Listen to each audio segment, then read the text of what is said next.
Everyone, this is Nemo. She is my new cat, and she was a stray that we picked up from outside the apartment. Hello, everybody. My name is Dominic Bonacor. I'm a musician, writer, and music historian. Welcome to my YouTube channel. Welcome back to my YouTube channel. Today is going to be kind of a more rambly video than normal, and that's saying a lot because my videos typically follow the rambly category. But I decided to ditch the script to this one because originally what I was going to do is I was going to do a whole video going track by track about Nebraska, Bruce Springsteen's album, because I had watched the movie about a month ago when it came out. Rather than to make that video work to absolute perfection or get it as good as I want it to get, I realized that this already is old news, so I figured I might as well just drop the video explaining why the Springsteen biopic didn't work for me and less about the track by track listing of Nebraska. I will revisit that album at a later date, but today I really wanted to specifically talk about the movie because it's already been like a month and a half since it came out. We're losing time. I know nobody's talking about this movie anymore, but I just wanted to get it all out there and kind of express my grievances with the movie and what I would have liked to see accomplished as somebody who really loves the story of Springsteen's Nebraska. Nebraska is one of those albums where I wouldn't call it a cult following, but it definitely has its accolades in certain Springsteen circles. Obviously, everybody knows the Born in the USA Bruce Springsteen, the Born to Run Bruce Springsteen, the Bruce Springsteen with the E Street Band, and not a lot of people really acknowledge his more acoustic albums. As of 2025, Springsteen has released three total acoustic albums, starting with Nebraska, then with The Ghost of Tom Joad in the 1990s, Devils and Dust in the early 2000s. And Nebraska really was the first time Springsteen was like, okay, I'm going to dull it down a little bit. I'm going to kind of take the music and kind of strip it back in a way. And the story behind it is really, really fascinating and really inspiring as somebody who is in the Oklahoma music scene and who writes their own songs. It comes from a sense of disillusionment and disenchantment with where he was at. So, for background, Springsteen had released 1980's The River. It was a sprawling double album, and it gave him a hit out of Hungry Heart, which was the lead single. And that was the song that basically kind of blew him up into the Springsteen that we know and that we would eventually get with Born in the USA. Born to Run was like his first big hit, and then Darkness on the Edge of Town was an album that went really, really well for him. But The River kind of catapulted him into like arena superstardom. And while that was all well and good, and while his label was very happy with that, Springsteen himself was feeling a bit kind of out of place because he said he felt detached from his upbringing and from growing up in New Jersey. He says, I've been writing songs about all these people, but now I don't necessarily feel like I fit in with these people. And so what he did is after the River tour, he went out and rented a cabin by himself and just sat and wrote songs and recorded demos on a little 4-track recorder. So he just got vocals, his acoustic guitar, harmonica, and then did a couple overdubs with backing vocals and a mandolin. And that was all he did for that. And he says, okay, what I'm going to do, this is a nice batch of tracks here. I'm going to take it to the band and we're going to make it full-fledged Bruce Springsteen and the E Street Band album. And that's what they did. They went to the power station in New York and they workshopped all these different songs, and Springsteen didn't like it. And he says, I don't think these songs are fitting with what I want them to say. He says there's such an atmosphere to them and there's such a gloom to them that just isn't coming across with a whole band behind it. So with that in mind, he fought like hell to get this album released the exact way that he had recorded it. Just those stripped back demos, the really isolated and gloomy sounding demos, and that's how he wanted it released. Obviously, the label had a cow about it. They said, no, we're not releasing this. People want Bruce Springsteen and the E Street Band. They want that loud, bombastic sound. And Springsteen was like, no, I want this album. This is the album I made. This is how I'm feeling at the time. And this album perfectly encapsulates loneliness, isolation. The atmosphere on this album is what I want to release. And so when the label decided that Springsteen wasn't going to budge, they were like, like, all right, we're gonna preserve it. And they did a whole bunch of technological stuff that was quite an anomaly at the time regarding the grooves of the vinyl and regarding the speed of the tapes that ultimately ended in Springsteen releasing Nebraska. And it went really, really well for him in the sense that it reached number three on the charts and the critics loved it. They were like, man, this is incredible. It's fantastic. And then later on, he would release Born in the USA, that kind of return to form album, which then catapulted him into the superstar that we know today. That is basically the story that Springsteen's Deliver Me From Nowhere is trying to tell. And I found it interesting that they were only focusing on one aspect of Springsteen's life as opposed to the whole thing. Because as we know, many biopics try to accomplish too much in the sense of Bohemian Rhapsody, for example, the one with Rami Malek as Freddie Mercury, where they basically started from Queen's inception in 1973 all the way to their 1985 Live Aid performance.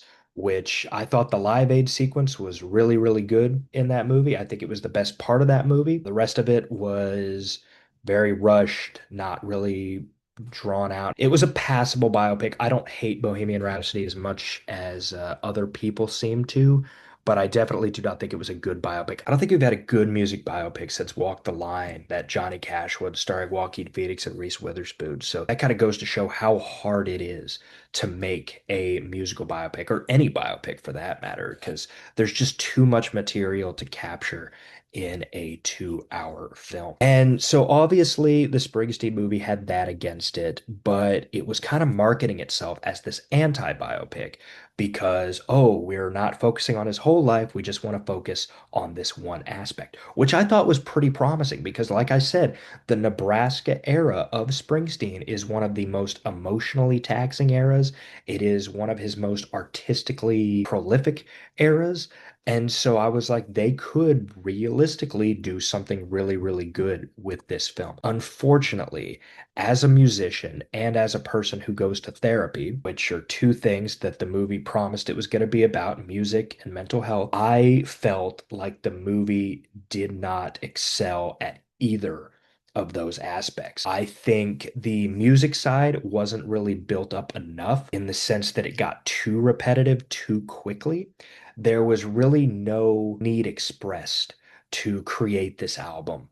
It was just, oh, I'm gonna, take a couple weeks off, maybe record some songs, and then literally followed by like 30, 45 minutes of just recording, recording, recording, recording. And so it got a little repetitive, it got a little tiring real quick.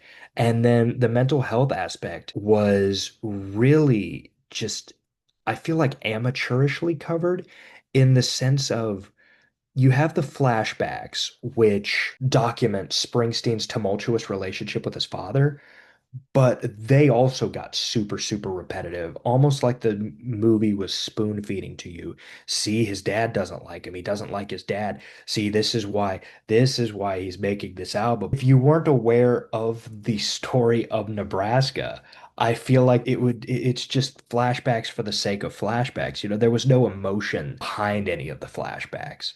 And they were also done in the black and white, which I feel like is kind of a cheap move. All that to say, it was super repetitive for no payoff. The climax was Bruce Springsteen goes to therapy. That would have been a better title for this movie because that is the end goal. There is no climax to this film because it's basically 2 hours of him recording Nebraska, getting in fights with his label about releasing Nebraska, and dating this woman who is an amalgamation of all the women he was dating at the time. And that is literally the three notes, and the flashbacks. The flashbacks, of course. But those are like the three notes that this movie plays. There was no exploration of Springsteen's creative side. There was no exploration of why he wanted to do this album as opposed to Born in the USA. Obviously you knew that he wanted to release Nebraska. He kept saying it throughout the movie. He was like, yeah, yeah, we got to release it. I'm releasing this album. But why? There was no why. This movie never had a why. The times it did try to explain something via the flashbacks, it just came across as Oh, he's, has a bad relationship with his father. Okay, now he's a global superstar. It felt very disconnected, especially for somebody who may not be as familiar with the Nebraska story as I am, or as, Springsteen diehard fans. Which then brings me to the other problem with this movie is the marketing. It's who is this movie made for? Because not a whole lot of kids my age or younger are going to actively go out and see the Springsteen movie because Springsteen was more of our parents' generation, right? The Gen X. They were the born in the USA generation. But then again, the movie's not necessarily made for them because it was prior to Born in the USA. And then, maybe some older people in their 60s or 70s might see it. But I feel like the demographic it was like, who is this movie for? And I thought it was for me as a musician and as a person who goes to therapy and has, mental health struggles. But even then, I was like, it kind of failed at that front. It was super repetitive and super bleak the whole time.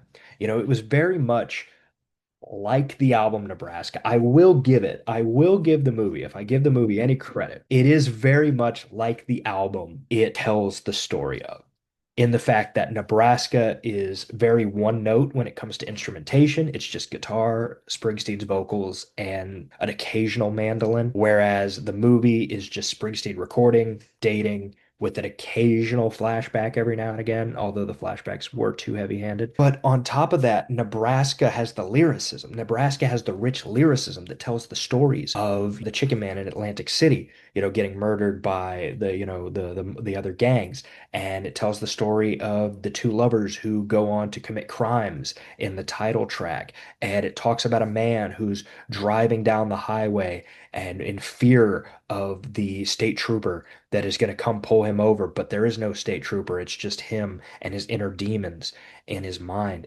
And the Nebraska as an album feels a lot more layered because of those deep and those detailed lyrics in which Springsteen talks about these people and talks about his own emotions throughout the lyrics. Whereas the movie, I couldn't see any emotion. And the emotion that I did see felt really, really forced. And it especially came across in the therapy scene where Springsteen is sitting in the therapist office and he just breaks down crying. And there's this cheesy piano swell that comes in at the very end of it. And that's virtually the end of the movie is Springsteen goes to therapy. And then the screen goes black and they have like the little thing that biopics always have where they say, so Nebraska went to the top three in the charts. And then the next slide, it said, Springsteen also released Born in the USA. And I said, there's your climax right there.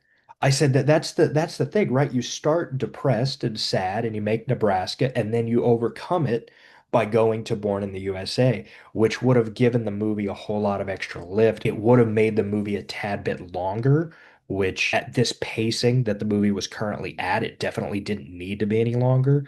But I truly believe it was a writing issue that plagued this movie because Jeremy Allen White did fantastic as Bruce Springsteen. I was a bit skeptical. I had only known Jeremy Allen White from The Bear, and when I heard he was getting cast as Springsteen, I was like, "Oh, it's probably just because The Bear is really big right now, and they wanted a familiar name, and this, that, and the other." But I was really surprised at how convincing White's performance was. And so I don't fault him for the movie. I think what happened was there were just too many rewrites. And they said, what if we try this? What if we try this? And at the end, it didn't work for anybody.